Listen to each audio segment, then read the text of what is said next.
नमस्कार, मी श्रुती राहुल बुलेटिनमध्ये स्वागत करते. 36 जिल्ह्यांमधल्या महत्त्वाच्या घडामोडी पाहणार आहोत वेगवान.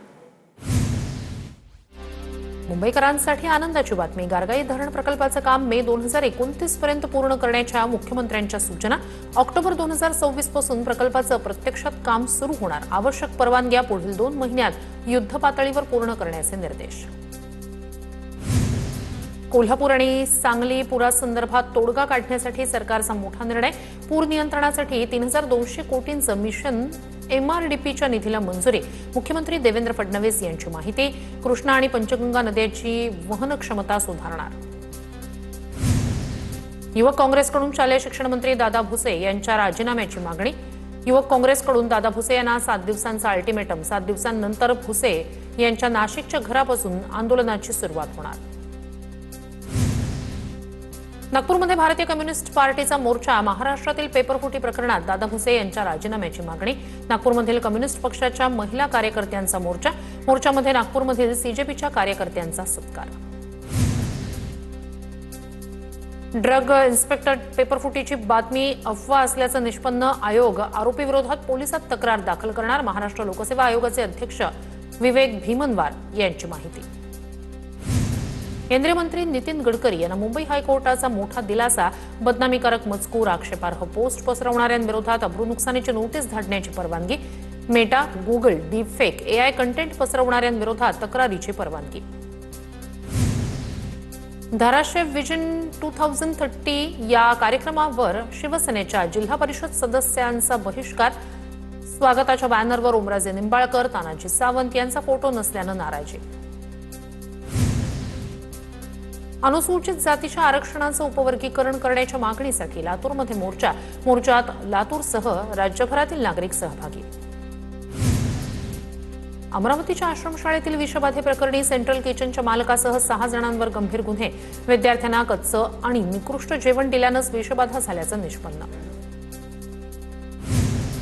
अमरावतीच्या मेळघाटातील सेंट्रल किचनच्या कंत्राटदारावर गुन्हे दाखल करा. काँग्रेस खासदार बळवंत वानखडे यांची मागणी. मेळघाटातील आदिवासी विद्यार्थ्यांना सेंट्रल किचनच्या माध्यमातून दिलं जातं जेवण.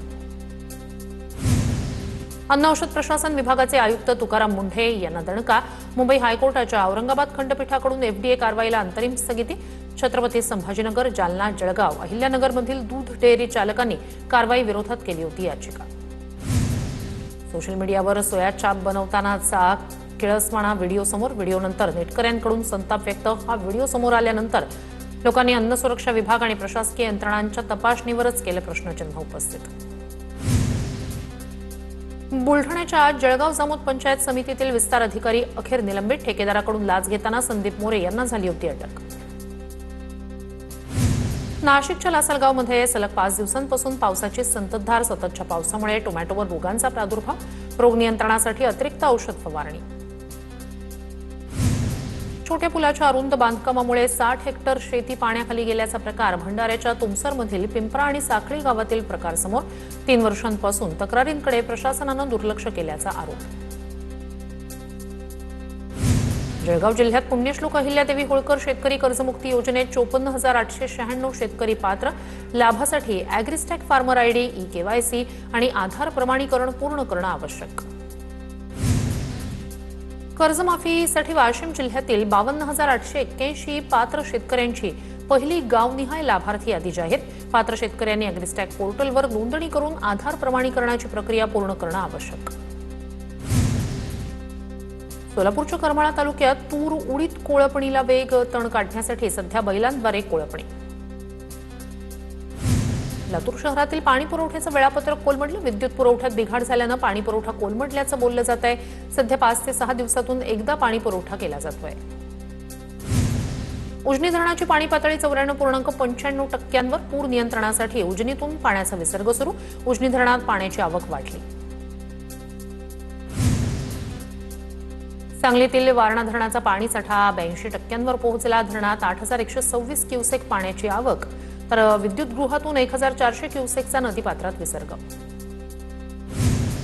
पुरेसा पाऊस न पडल्यानं राज्यातल्या धरणांमध्ये केवळ 57% पाणीसाठा. नागपूर विभागातील बावनथडी प्रकल्पात 22%. गोसेखुर्दमध्ये 61% पाणीसाठा. जळगाव जिल्ह्यात पावसानं पाठ फिरवली. 2 महिने उलटले तरीही दमदार पाऊस न झाल्यानं शेतकरी चिंतेत. तलावात फक्त 10% पाणीसाठा शिल्लक. प्रशासनानं अद्याप कोणतीही ठोस उपाययोजना केली नसल्यानं शेतकऱ्यांमध्ये नाराजी. धुळे जिल्ह्यातील 3 मध्यम प्रकल्प 100% भरले. 3ही धरणं 100% भरल्यानं पाण्याचा प्रश्न मिटला. साक्री तालुक्यात पिंपळनेरच्या पश्चिम पट्ट्यात झालेल्या पावसामुळे पाणी साठ्यात मोठी वाढ. सातत्यपूर्ण पावसानं सातारा जिल्ह्यातील सर्व छोटी मोठी धरणं पूर्ण क्षमतेनं भरली. धरणं भरल्यानं शेतकऱ्यांकडून समाधान व्यक्त.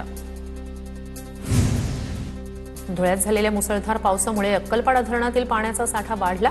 अक्कलपाडा धरणाचे 3 दरवाजे अर्ध्या मीटरनं उघडले. बाजारा नदीच्या पात्रात 2276 क्युसेकनं विसर्ग सुरू.